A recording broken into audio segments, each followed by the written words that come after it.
ሰበር ዜና በ77ኛ ክፍለ ጦር ስም የምትገኘው አባይ ሻለቃ በአንጉት ለተረሸኑ የንጹሃኖች የሀዘን መግለጫ ማውጣቷ ተሰማ።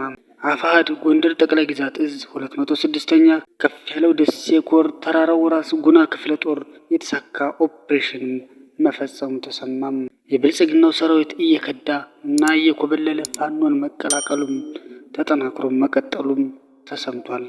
በተሻሻለው የመልሶ ማደራጀት ትግበራ በአዲስ የተቋቋመው ጊዜያዊ መንግስት በዘርፉ በርካታ ተግባራትን እያከናወነ ይገኛል ሲልም የ206ኛ ኮር አስታወቀም።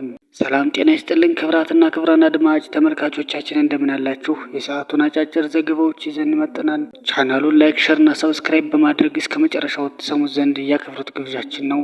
አብራችሁን ቆዩም።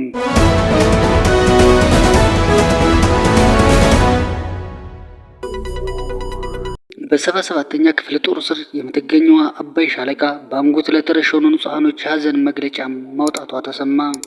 በአፋብኃ ቴዎድሮስ እዝ 109ኛ ኮር 77ኛ ክፍለ ጦር ስር የምትገኘው አባይ ሻለቃ በሰከላ ወረዳ በአንጉት ከተማ በአረመኔው ስርዓት በግፍ ለተረሸኑ ለቤትና ለቤተሰቦቻቸው እንዲሁም የአማራ ጉዳይ ይመለከተኛል ብለው እየተዋደቁ ላሉት ለሶስተኛ ክፍለ ጦር የፋኖ አባላቶች መጽናናትን እንመኛለን ሲሉም ተናግረዋልም። በክልላችን እየተፈጸመ ያለውን ግፍ በዓለም ውስጥም ታይቶ ተደርጎ የማይታወቅ ዘግናኝ ግድያዎች እና ሰቆቃዎች ለወራሪው ስርዓት ሰራዊት የሽንፈት ምልክታቸው ነው ስትልም ሻለቃዋም አመልክታለች።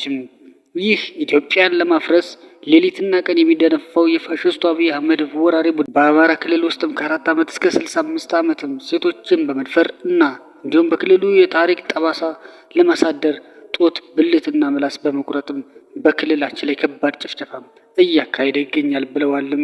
በሌላ ዜና አፋሕድ ጎንደር ጠቅላይ ግዛት እዝ 206ኛ ከፍ ያለው ደሴ ኮር ተራራው ራስ ጉና ክፍለ ጦር የተሳካ ኦፕሬሽን መፈጸሙ ተሰማም።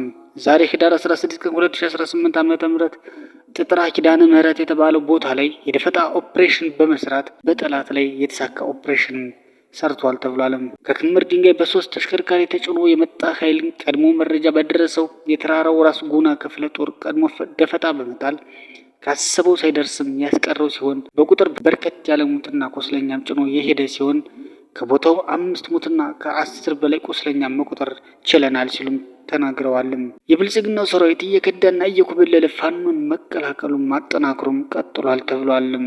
የፋሽስቱ አገዛዝ ብልጽግና ሰራዊት ሰሜን ወሎ ዞን መርሳ ዙሪያ የሚንቀሳቀሰው 35ኛ ክፍለ ጦር 3 አባላቶች አገዛዙን በቃም በማለት ከነሙሉ ትጥቃቸው ምኒልክ ዕዝ ምስራቅ አማራ ኮር 1 ባለሽርጡ ክፍለ ጦርን ተቀላቀሉም።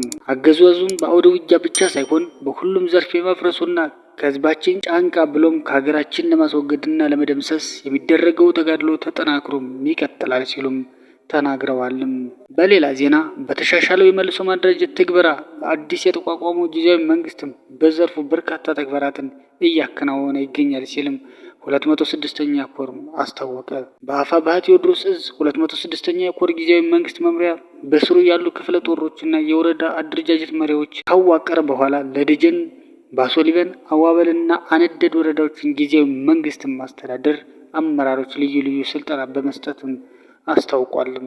በመልሶ ማደራጀት ተግባሩ የትኩረት አቅጣጫ የሆነው የህዝብ አስተዳደር የፍትህ አሰጣጥና ወንጀል መከላከል በበላይነት የሚመራው ጊዜያዊ መንግስት በሰራዊት ላይ የሚፈጸመውን ጫና የሚያበቃል ሲሆን በቴዎድሮስ እዝ ስራ አስፈጻሚ ተገምግሞ የጸደቀው የጊዜያዊ አስተዳደር አዋጅና መመሪያ ለተሳታፊዎች ቀርቦ ቀናትን የወሰደ ውይይትም ተካሂዷል ሲልም አክሎ ገልጿልም።